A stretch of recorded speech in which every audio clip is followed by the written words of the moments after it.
Today's youth need teachers, volunteers, and most of all, well, they need you. I'm Doug Edwards, and I'm going to be talking with real youth mentors and students to give you the knowledge you need to be the best youth worker possible. This is Youth Worker on Fire.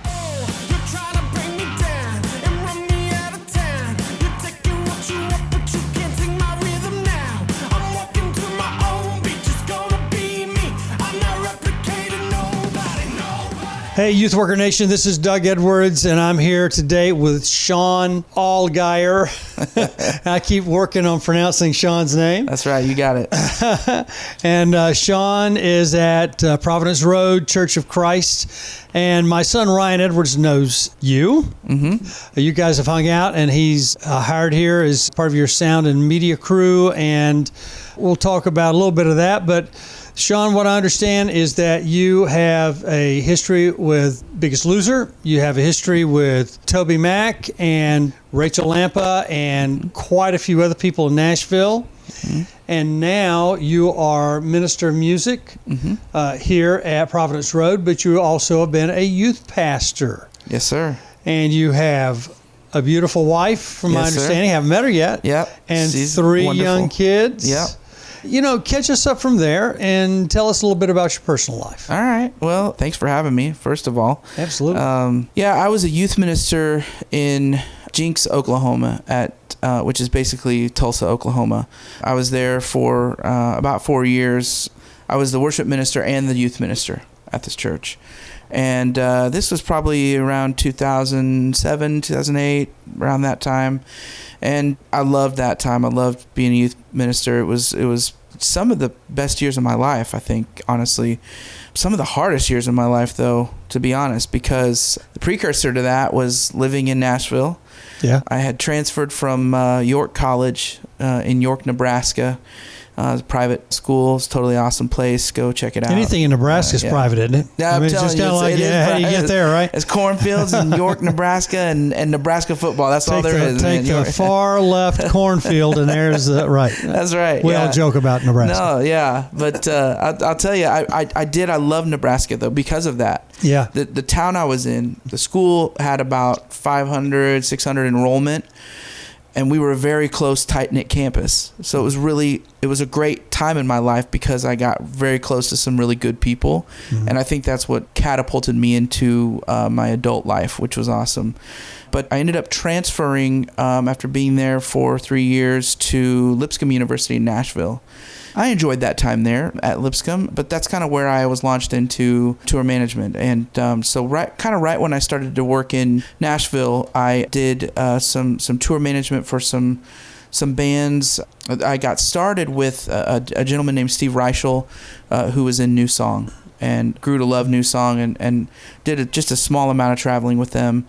Worked for a band called Brothers Keeper for a little while and learned how to do some of that, and some in a good way and some in a school of hard knocks way. So after that experience working with Brothers Keeper, I just decided that I needed to really up my understanding of how to be a tour manager. And so a lot of people go to school for that kind of thing. I mean, in Nashville, I knew all these people that were at Belmont, and they had come from Berkeley, and they had, Berkeley in Boston, and they had come from Vanderbilt, and these people that wanted a career in the music business, they were spending lots and lots of money to do this, Mm-hmm. And so what I did was I knew about this gentleman who was just the A+ top-notch guy in tour management. And I literally called him up dry one day and said, "You do not know who I am. I have never met you before. But I am in a place where I would like to learn how to be a better tour manager. And I will work for you for free if you let me come be underneath you." Wow. And this gentleman's name is Denny Keatsman. And Denny Keatsman, a lot of people revere him. To those that are close to him, he is well loved and just the coolest, warmest guy ever. And to those that don't know him very well, they would think that he was the most, driven, no emotion, no empathy kind of guy, because he just runs a tight ship. And everybody thought, okay, this guy, he means business. He's going to tear the place up or whatever. Yeah. But and there are some good stories about how he made his presence known. But it turned out that he needed an assistant for a tour that he was going to do. And he offered me a position to work with him. And like I said, I told him I would work for free for him, but he offered me a paid position. And I was his assistant for the better part of about a year. And paid work better, didn't it? Yeah, paid. Paid was amazing. And that's the thing about him is that, I feel like God really just opened the door. I felt God's favor in that, because I would have worked for free for him. I would have done anything, that I could have just to get that knowledge, but he saw me as someone who would take the opportunity well. I really love that he was kind and warm and fair, more than fair, generous, super generous. Denny was just one of my favorite people ever to work with for. It's just, and he's just a wealth of knowledge. Yeah. Well, and you want to go to the best of the best. Anytime I tell youth pastors this too, start with a large church, start with a big place, start with some place that is bigger than you, where you can learn something. If you're the smartest person in the room, you're in the wrong room. Yeah. Oh, absolutely. Well, and to be honest with you, a lot of, well, and I'll just say this in life in general. I mean, nobody knows it all, and having that spirit of humbleness and being able to say, I need to learn something. I need to know something. I don't know it. And somebody knows it, or, God will send somebody, or God will teach it to you yourself. Being able to be coachable and teachable, I mean, that's just in your life from 0 to 100. Being coachable is a big deal, and so I was going to be a sponge. I was just going to sponge it all up. And I learned everything I knew about tour management really from Denny. So I owe a lot to Denny Keatsman. He's a really awesome dude. I loved being with him. But from there, I just kind of catapulted to different jobs, different things, tour managing different artists. For a long while, I did a tour manage Nicole C. Mullen.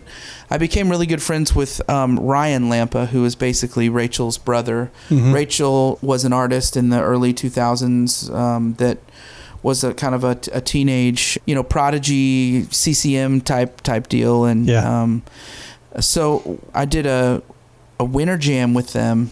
I don't know if you guys... we know Winter Jam. Yeah. Mm-hmm. So, but back then we did something called Summer Jam with them. And that's when they had a Summer Jam and a Winter Jam. So I might be showing my age here at this point, but that was happening. And so I got to become friends with the Lampas, and then I kind of became family with the Lampas. We just shared life together and rolled around. And so later on down the road, Ryan managed his sister Rachael in the office, and I came alongside him, and we both did some work in the office there. And then actually Ryan started to work for Nicole C. Mullen and couldn't do work there, and so I went and did work there. And I worked with Ryan for a little while. We were basically called Momentum Productions, and we just did shows and things like that. So that's kind of how I got thrust into music. And Toby Mac, tell us about Toby. Toby. Of course, he's on the top of the heap. And the thing about that was that Ryan actually did some work for Toby. In between those, working for Nicole C. Mullen, he did some work for Mute Math and some other things like that. And then he kind of got on board with Toby Mac, and they were getting ready to do their winter tour, Winter Wonder Slam. That's what that was. And that's kind of how I got my foot in the door there. I just worked on that tour with them, and from there did some other dates and things and some other tours. But really, I mean, all the artists that we work with. I mean, Rachael, super genuine, super kind, warm individual, real deal human being. Mm-hmm. Nicole C. Mullen, same thing, super warm, kind, real deal Christian human. I mean, I can't say enough about how they live their faith, and they're great people. Toby, the same way. Super warm, super kind, loves God, loves Jesus, loves his family desperately, and I just was inspired by seeing these people do this job, and then also love their families so fiercely, and a lot of twists and turns in life, happen, and so it's rare to find people that are so real. Mm-hmm. But those three happened to be just people that I was connected with, and I saw them a lot, and I saw them consistent, and it was refreshing. I mean, to be honest with you. And so, how old were you in these years? Let's see. Right now, I just turned 38. Yeah. So this was 2000, 2001 through 2007, 2008, somewhere in there. So let's say I was in your mid-20s anyway. Yeah, 2, 3, 4, somewhere in there. Somewhere in there. I got married when I was 24, so that probably was 20, 21, 22, 23, somewhere in there. Got married in 2004, so yeah. The people are great. These guys that you're working with is a great time in your life. Yeah. But let's go farther back. Let's go back to your adolescent years. Okay. Adolescence is who we really focus on. Here's what I tell middle schoolers and what I tell middle school workers. My volunteers, the youth pastors, middle school is probably the most, well, I don't say this, analysts say this, that middle school is the most creative time in anyone's life. Oh, yeah. And so what I tell students is probably what you are thinking about doing in your middle school years is probably what you need to be doing. Usually what happens is we get talked out of it. Yeah, yeah. But some of the ones who have not been talked out of it, my son's one of them. His cousin is one who plays for Voice Avenue, and around the world, he's a drummer. Wow. Decided, came home, his wife was pregnant, announced that she's going to have a baby, and he announced he just quit his job because he wanted to make the drumming thing a reality. Oh, yeah. So those two worlds collided. It was the best thing for him. Well, that's something he wanted ever since he's in middle school. Wow. And I've heard story after story about things like this and other types of careers. Yeah. Tell me about your adolescence. Was there one person other than your parents that maybe just stood out and influenced you in just some awesome way? Doesn't matter what way. You know, I think this is funny that you were just talking about that, the connection between what your dream is when you're a middle schooler.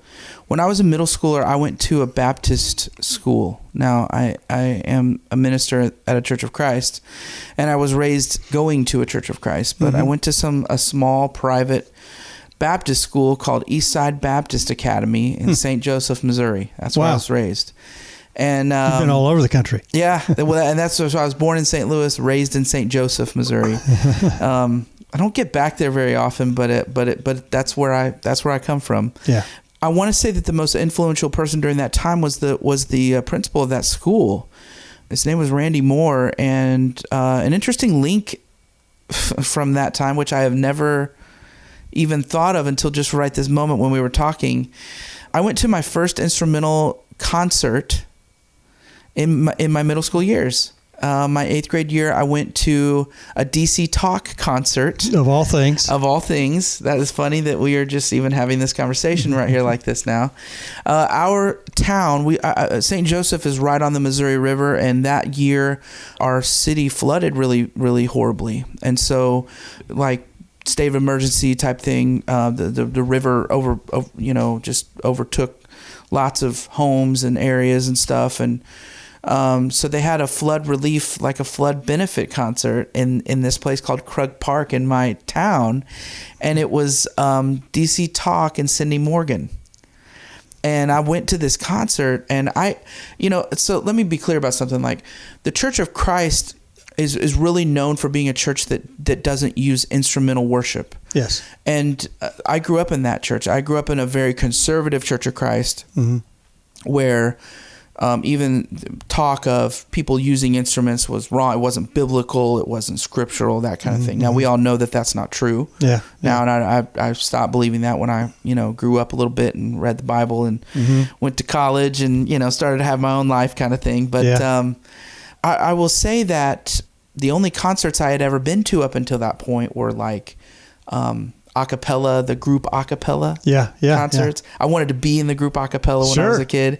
Keith Lancaster was like my hero, I was like, I want to sing with these guys. And later on, I actually got to do work with them. And so that was kind of a great, turn in my life, which was, I was like, man, my 8-year-old self is wigging out right now,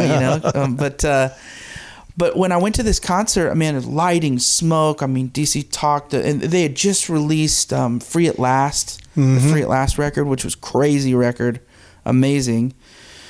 All cutting edge stuff for that era of Christianity. It blew my mind. In the United States, right. And I loved listening. So what's funny is I grew up in this church where you're not allowed to use instrumental worship, but everybody was pretty cool with us listening to the radio and stuff. And so we loved pop music. Like I knew Vanilla Ice and all these other weird things. Right. I knew every word of those things, and I'm like, man, I should have focused my energies in different ways back then. But so I saw this concert, and I was at that moment I was like, I got to do this. I gotta be a part of this. Like I got to figure out how to do that thing. How to be in music. I didn't know what that was going to look like. I didn't know if I wanted to write it or perform it or whatever.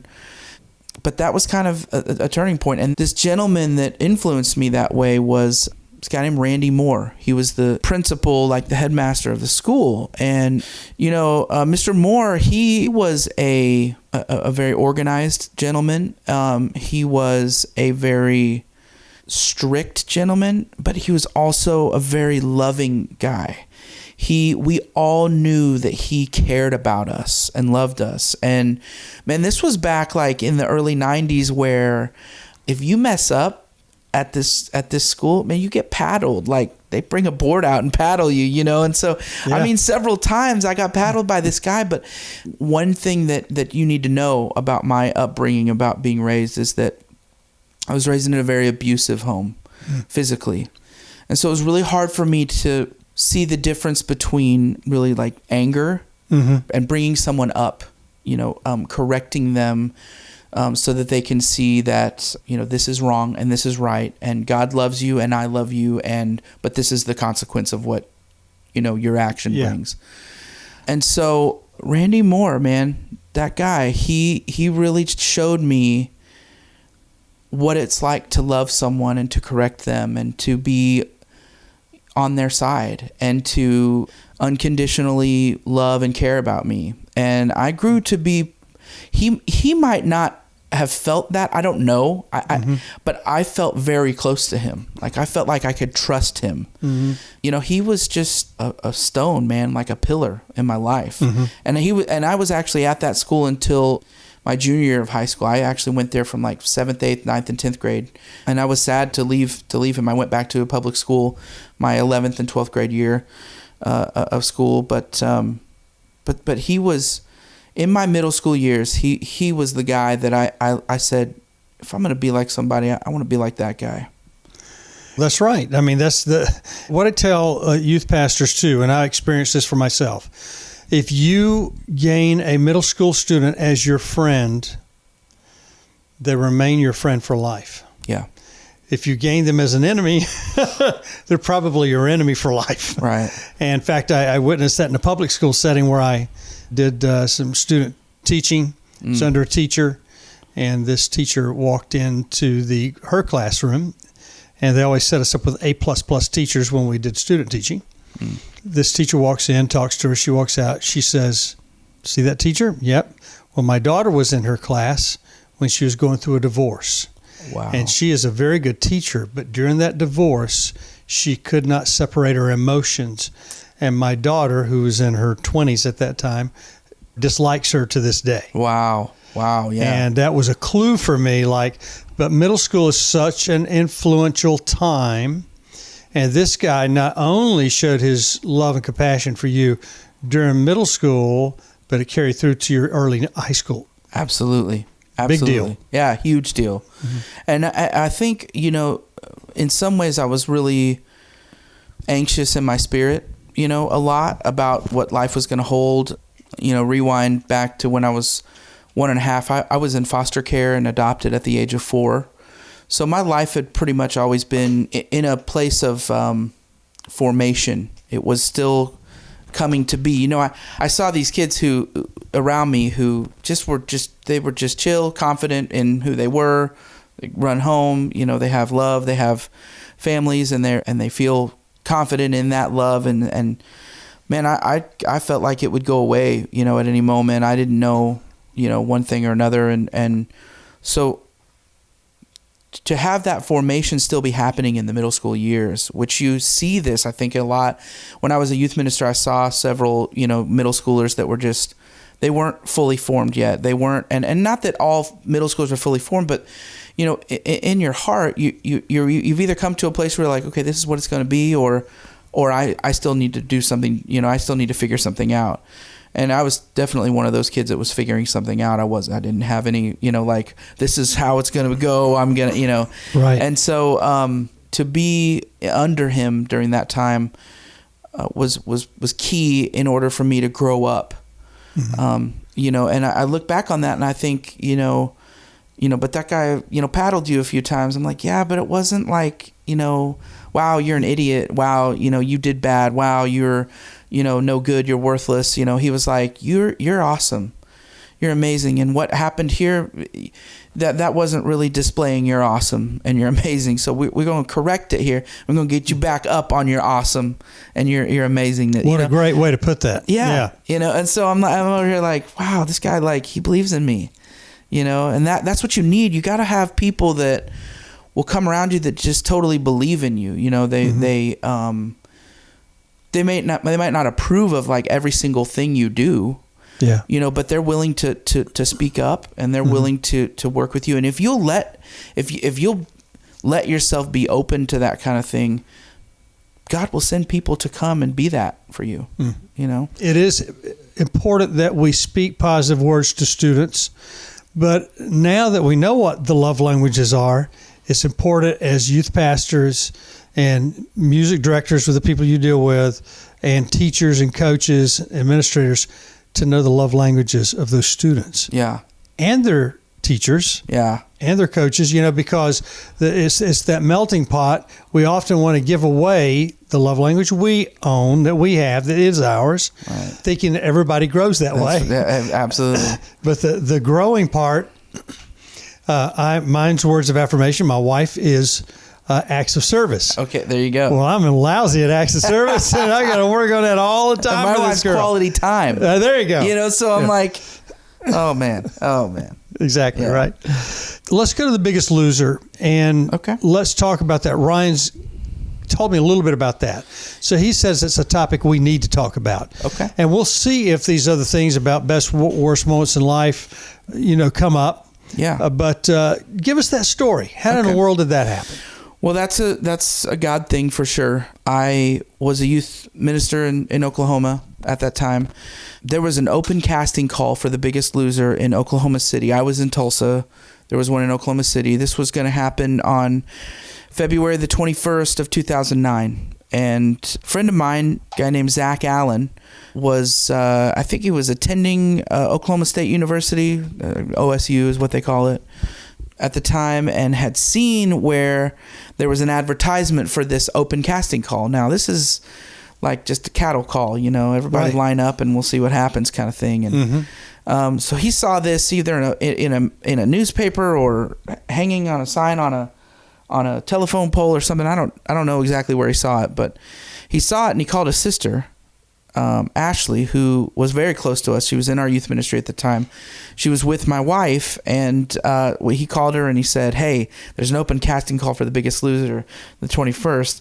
Sean should do this thing. And she kind of lit up and she turned to my wife and she said, hey, there's this open casting call for The Biggest Loser in Oklahoma City on the 21st. Sean should totally sign up for this thing or go to the casting call. And I kid you not, my wife looked at Ashley and said, Sean's going to be on that show. And so I wasn't even around at this moment. And I came home later and they said, hey, what are you doing on the 21st? I'm like, I don't keep the calendar here. You do. What are we doing? Kind of thing. And right. So what are we doing? What do you got me into? And at this point, people might think that when you go to try to be on a television show, like you love television, you love like reality television, things like that. Listen, we didn't even have cable, okay? We were poor poor minister, youth minister family. I had 2 kids at this time. My wife was about to be pregnant with our third, and man, we had rabbit ears, so we had seen a few episodes because it was on NBC and that was the one channel we could pick up, but we were by no means reality junkies at all, or in any sense of the term. But we went down to that casting call. I stood in line that day with 1,000 people. Got a call back that night. Didn't think that was even going to be possible, especially standing in that line all day. I mean, we went down there at 6 in the morning, and I didn't even get seen until 6 at night, and it was just a crazy, when I say a crazy thing, I mean, like, if you think of the most improbable thing that would ever happen to you, like buy a lottery ticket, you're going to win it, or, that's what I was thinking. Like, there's no way. Number one, even if they think that I'm interesting, they're not going to be like, oh, youth minister guy, let's put him on TV. That'll be great. I just thought there's too many things against me, and I didn't feel like I fit there, whatever it was. And I didn't know anything about it. I was wrong. And so I think what it was there were 1,000 people that day. They did 3 cities in one day, and then there were like 3 or 4 weekends. So 3 cities over 4 weekends. Wow. They saw people, maybe 1,000, 700, 1,000 people. So what I didn't know too is that they had a tape submission. You could send tapes in and apply online. So I think in the end they said something to the tune of 350,000 people applied to be on the show total. Wow. And they picked 15. And I was one of those 15. That's the lottery. That's the real lottery. I'm telling you, whenever the lottery goes to, like, you ever see it where it goes to like 350 million or something? I joke about this. I say, oh, I wish I could win that. And people always joke like, well, you got to buy a ticket to win, and I'm like, that's what we're missing. But missing buying a lottery ticket, and that's the thing. I feel like God's favor, just right there. Like, This is, I want you to do this. And I knew he wanted me to shine, on it. If he's going to put me on it, I needed to be the best me that I could be. But to be honest with you, man, there were some times in there that were just, gut wrenching. A lot of it had to do with, I'd gotten up to 444 pounds. A lot of that had to do with emotional trauma, emotional stress, eating because of stress, eating because of things I had swept under the rug for years and years and years. I'd never got any kind of counseling for the things that happened after I'd been adopted. And it was just kind of one of those things where it was like, you're going to have to go through this. You're going to have to go through this physical pain to get to a place. Because the first day we were there, I mean, we were on a treadmill, for 6 hours, Really? Yeah. I mean, 4 hours at a time, 4 hours straight. 15 people are different. This is all of us. They have a treadmill for each of us. So they get on a treadmill and we're just, we just go and go for hours and hours and hours, and, you're sweating, your whole shirt's dripping, the whole shirt's dripping, your pants are soaked, and you're just put through crazy stuff. But, it was one of those things where it was like, okay, I have to do this to get to what I want to, where I want to be. And what I didn't know is that that would be the beginning of the most incredible journey, in my soul that's ever taken place. And so the physical part of it was first, but the soul part was later. Because really, when you're there, when you go to the ranch and that kind of thing, they don't really deal with what's happening inside of your heart. They really want to look at, like, okay, here's these calories and here's this matrix and how much you burn. 3,500 calories burned is a pound gone, and that kind of, So they were like, we had a body bug and they measured our calorie intake, and I was burning at the ranch. I was burning like 10,000 calories a day. I was eating 1,800. Wow. So I was burning, a couple pounds. I mean, science-wise, burning a couple pounds a day kind of thing. It was good for the show, but not good for you. It was great for the show. That's what made people love it. But for me, it was like, why did I get to that place? Why was I overweight? What things did I use to cover up and mask this pain that was in me? And what it came down to was it was food and humor. I just inappropriately used humor to get through moments that were awkward, and I would binge eat and, eat quietly and privately, just to feel full and to feel like I was stable and taken care of, Well, what people don't always understand is that kicks in certain endorphins in your body, and you want to feel good. And if you feel bad, we all have something that we use. In your case, it was eating. Yeah. Other people have other things that they do to get that endorphin rise. Is why it's very important. That's why words of affirmation are important. Yep. Kicks in endorphins. Yep. It's different things like that. And so I'm getting what you're saying here. Go ahead. Yeah. Well, and I think a lot of people don't see it that way. They view it as, well, that's just my crutch. That's what I'm gonna do. And what's a crutch though? What's the deepest part that is in pain, and why are you trying to, step around that or sweep it under the rug? Well, what's happening inside of you that And some people are like, well, I'm just lazy and I just like food. Not true. Something's there. Something needs to be dealt with. Some issue or feeling that you have has to be brought out. And I think a lot of people, so I actually went to a counseling program that I really, really love, and I recommend to anyone. It's in Dallas, and it's a thing called Pathways. And that was the missing piece of what happened when I was at Loser. And I really wish that I had gone through, I wish I had gone through Pathways before I went to Loser, because then I could have put those two things together, but it actually happened the other way around.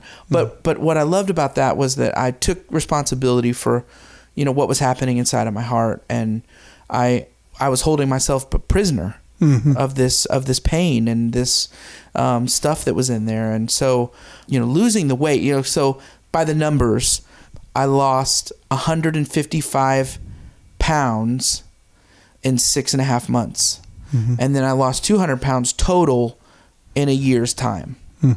And so that was good. Those were good moments. I had accomplished something amazing that I had never thought I could accomplish, and that was awesome.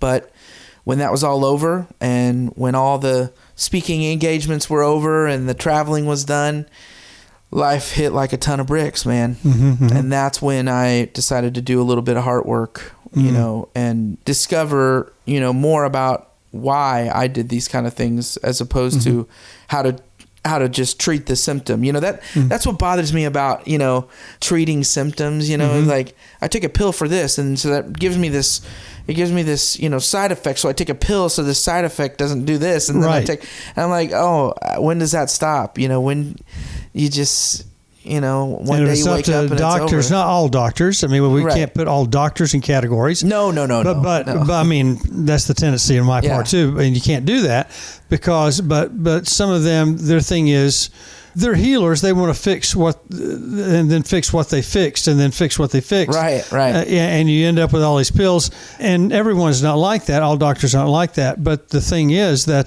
their deal is, if that's what they've learned, then that's what they're going to use. Right. And so now you have to go to other sources. Well, and let's just put this honestly, like human beings, if you have an emotional issue, if you have something going on in your heart, it's going to be really tough for you, unless you're just surrounded by a community of people that deal with that kind of thing. It's going to be really tough for you to actually find the help that you need, find a place that's safe, find a person that's safe.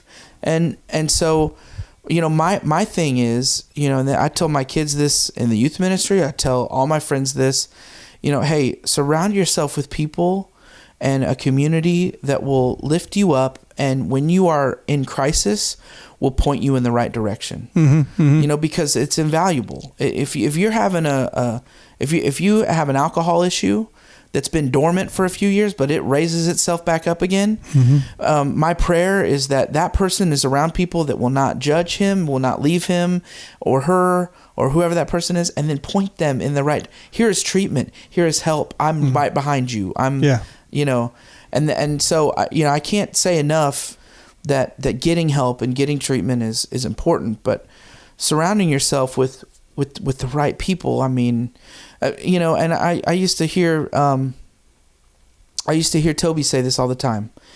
I'd say, man, you are blessed. He said, God blessed me by surrounding me with the right people, with people that love me and lift me up, and that never left me. I was like, that sounds smart, and so, I mean, I've done what I can in my life to surround myself with people that will give me real feedback, will give me real words, that will give me real words of affirmation that I can, not just, you knew they were being truthful. Balloon, they're being truthful. You knew that there are people to be honest. Yes. And when they really praised you, you knew it was from reality and the heart. Yeah. That it was not a.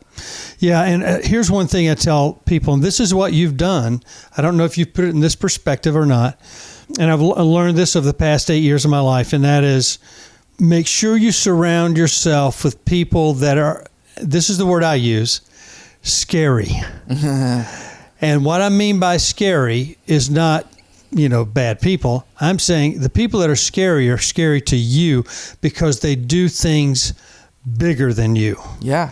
And you may have been a big guy, but Toby Mac, he might not have had the mass of body that way, but Toby Mac's a big guy. Yeah, absolutely. And these people, this guy that trained you to be a road manager, big guy. Denny Keatsman, scary big man. Guy, absolutely. Somebody that's gone far beyond anybody else in these areas, and come to find out those are the people that love you and understand you more, but we have a tendency to run from those scary people. Yeah, absolutely. Yeah. Well, and that's the thing. I mean, it's like you get to this place where life kind of takes over.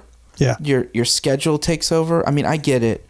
People's life and schedule is crazy. It's not, it gets out of hand sometimes. And the truth is that you get off track. You get sidetracked. You get so driven to do something that you leave other people out because you think you can get there quicker if you just, hightail it right to the end. And the truth is that we need each other. We need people. We need community. We need, we need to work together. This is a good example. Part of the reason I love your son Ryan so much, you can't see this because we're on a podcast, but I got a huge smile on my face right now. Part of the reason why I love Ryan so much is because he is everything I'm not.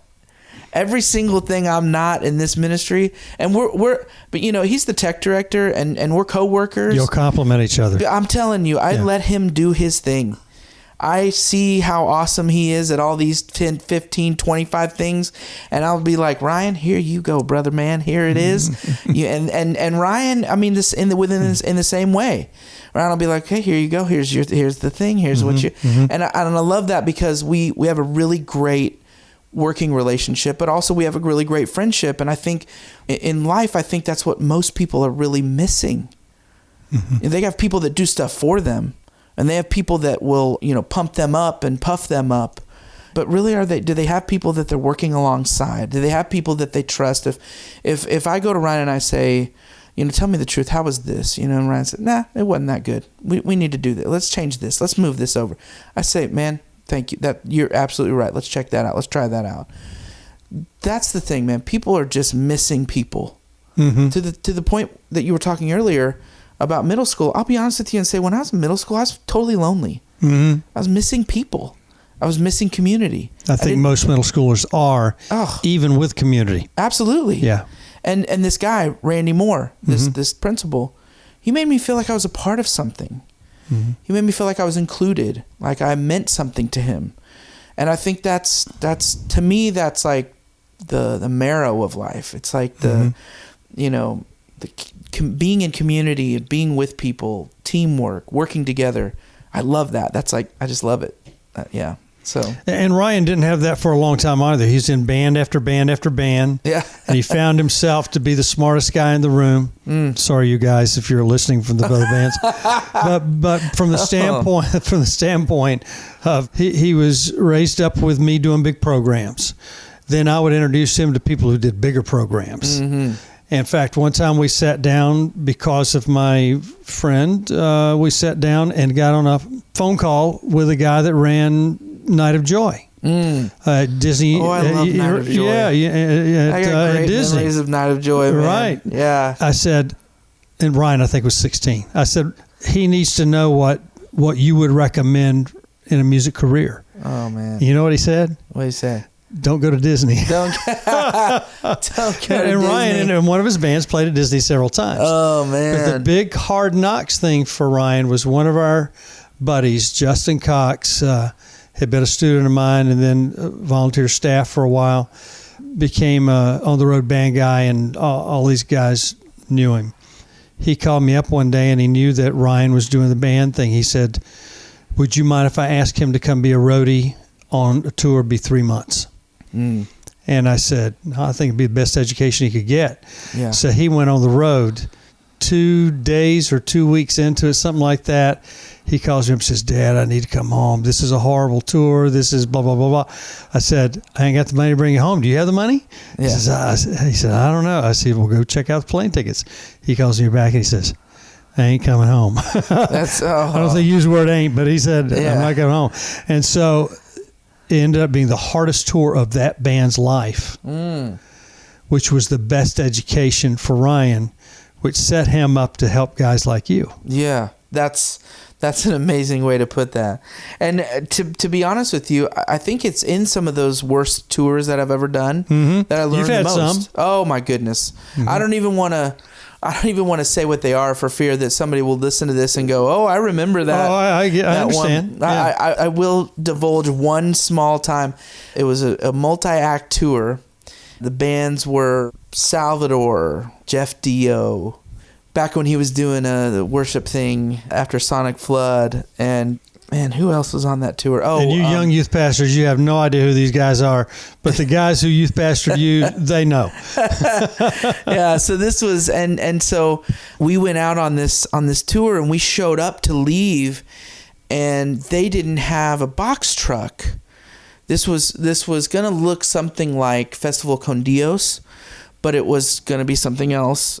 Basically, we had to sleep with hot dog buns and hot dogs in coolers in our bunks. Oh, wow. And it was nuts. It was crazy.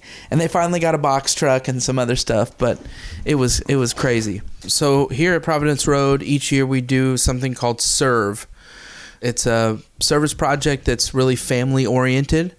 And so what happens is the church got really intentional with the work that they were doing with the 4 key partners in town. And one of them is Lansdowne Elementary.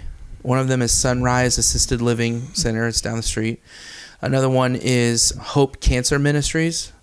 And the last one is Charlotte Rescue Mission, which is Dove's Nest for women. It's a shelter for women. And then Rebound, which is a program for men. And we really want to make sure that we use our resources in a way that's going to impact the community in a really great way. And so we had probably 150 to 200 participants sign up. And over Thursday, Friday, and Saturday, we have just assignments that we give to each family or person or family unit or whatever to go out and do. We commission them as they go away. And then they go and meet at these places and help serve. So like with Hope Cancer Ministry, they basically assist people that are dealing with cancer. But we go take food bags to each of the people that they serve, that Hope Cancer Ministry, serves. And so we show up to their house. They're going through chemo and things like that, and we give them a food bag and pray with them, and it just kind of changes their moment, in the hardest time of their life. And so give me one incredible story there. One story that just absolutely does it for me is this long-term relationship that this man named Gary Yates, through Serve and through our partnership with Lansdowne Elementary, they do this thing called Lunch Buddies. And so really this guy, Gary Yates, he's a retired gentleman, and he's got some free time on his hands. And so he loves to golf, and he signed up for Lunch Buddies. And the kid that was going to come be his lunch buddy basically went to another person. And so Gary was like, I don't have anybody now. And they said, well, wait, we've got somebody else for you. A kid named Malik. He comes kindergarten year, and here in North Carolina, elementary school is like kindergarten through 5th grade, and then 6, 7, 8 is, whatever, middle school, and then high school is 9, 10, 11, 12. Yeah. Not where I'm from. Yeah. Where I'm from, kindergarten through 6th grade is elementary school. Yeah. 7, 8 is middle, and then 9, 10, 11, 12 is high school. Yeah. So, some places even have just a 9th grade center, Yes. And then you go 10, 11, 12. I think that's awesome. But, but anyway, so Gary shows up. Malik is his boy to eat lunch with. And they just grow this bond. And, a little bit of the backstory there. Malik comes from a home where there is not a father in the home. The mom is raising them, and it is just it's difficult, and as it would be for anyone, single mom raising a family. Yeah. So Malik is kind of acting out a little bit in kindergarten, and Gary gets close to him, and all of a sudden everything kind of shifts. He starts taking him to Boy Scouts, and is like his Boy Scout sponsor. He's it just all this crazy stuff. Well, he just started his 6th grade year, I think. And he's been with him from kindergarten to 6th grade and just meets with him every week, sees him multiple times a week. His mom, it took a long time for them to really trust him and and that kind of thing. But yeah. But we actually did a little piece on him here, and I'll give you a link to that so you can see it. Good. It's really inspiring to see that through this partnership and through Serve and through this, that he just was like, well, I'll just do lunch buddy, and then 6 years later, he's just like an important piece of this kid's life. Going into middle school, he knows he has Mr. Gary there, and that Mr. Gary basically said, I want to see you graduate high school. I want to watch you graduate high school. And he said, well, how old are you? And he said, well, I told him how old he was. And he said, well, I hope you don't die before I get to where I graduate high school. But it's just a really neat story that, through the patience and the want to connect, Gary has been able to foster this relationship with this kid that, looks up to him and says, wow, and that's a little more than just showing up one time, which I love. I mean, you got to do both. Yeah. Both things have to happen. You got to show up one time. That's fine. Yeah. But also too, I think God calls us to be, in the middle of people's lives around us, long-term community, making people community, bringing them into your community. If you have a community, bring them in, or if you don't have a community, getting into a community, and so I think that's an amazing story. I think part of the deal is that you would spin yourself into believing that you don't have the resources, or you don't have the time, or you're not special enough to make an impact in someone's life anywhere, anyway. But the truth is that, just by being there, just like what you said, just show up, just your presence, sometimes people are comforted by that, and that's why I love the work we do with Hope Cancer Ministry, because, we just show up to their house with food in a bag, that just says, hey, we're thinking about you. And you would not believe how impactful, how beneficial it is for someone to just know that someone's thinking about them, that they're there. That's a big deal. Try to connect with people that run agencies like that. Find agencies that are Christian agencies, or agencies that help in ways that you guys can partner with, I guess. That's what I'm saying. Let me back up and say, I'm not saying you have to partner with only a Christian agency. Right. I'm saying a Christian agency might be a good place to start. Yes, yeah. But partner with an agency that's doing good, that your church can partner with. Well, non-Christian, we call them non-Christian agencies or government or whatever. Yeah. Those people, they are made up of people that are compassionate. Yeah. They may or may not be believers, but we get to step into their world and influence them as well as help them. Right. I think one of the biggest misconceptions about starting something like this or doing something like this is that it has to be with a Christian-based ministry that is doing something. And the truth is that Lansdowne Elementary is an elementary school, city elementary school. Right. And I'm going to tell you something right now. Those people up there love when we come and do landscaping, and love when we tutor. And we don't walk in and go, hey guys, Providence Road Church, Right. We come in and we just love them. They'll figure out where they're from. That's what I'm saying. You don't have to put a badge on, they'll figure that out, and so I would say find an organization that you guys can partner with, and find the people that run that organization and just ask them what they need. Mm-hmm. Sometimes that seems like a no-brainer. Ask somebody for what they need. But sometimes we get caught up in trying to make sure that the curriculum works well with the this, that, and the other, and the orange is working good, you know what I'm talking about? And you get so far down, you're like, oh, we didn't do any mission projects. We didn't go out in hands and feet. We did, some, a lot of studying, and I would just say, find a nice balance, get your orange working together, get your parents and your kids together. But just, find some organizations, get on the website and find cancer ministries in your town, or ministries that, or places that reach out to homeless people. Yes. Shelters, things like that. And then just find out what they need. Most of those places have need. Even if they have resources like clothing to give away and food, maybe they just need people to actually come hand it out, not bring it, collect it, or even bring money. They just need somebody there that will physically. We need people in the end of projects, in the middle of projects, even more than we need them at the beginning. Absolutely. People love to do beginnings, but they don't want to clean up. That's right. Absolutely. They don't want to hand out. That's right. And so those are very needed people. That's right. That's right. Well, Sean, listen, we're going to close out today because we'll probably someday, hopefully, we'll get to do this again because you're a wealth of knowledge. There's a lot more for us to cover. But do this. Give us a way that people can get in touch with you. So you can find me on social media on Facebook. I'm Sean Algaier. Spell your last name for me. Okay, it's Sean is my first name, and then Algaier is Algaier. And you can find me on Twitter at Sean Algaier. You can email me. That's a good way to get a hold of me. Sean Mark Algaier, SeanMarkalgaier @gmail.com.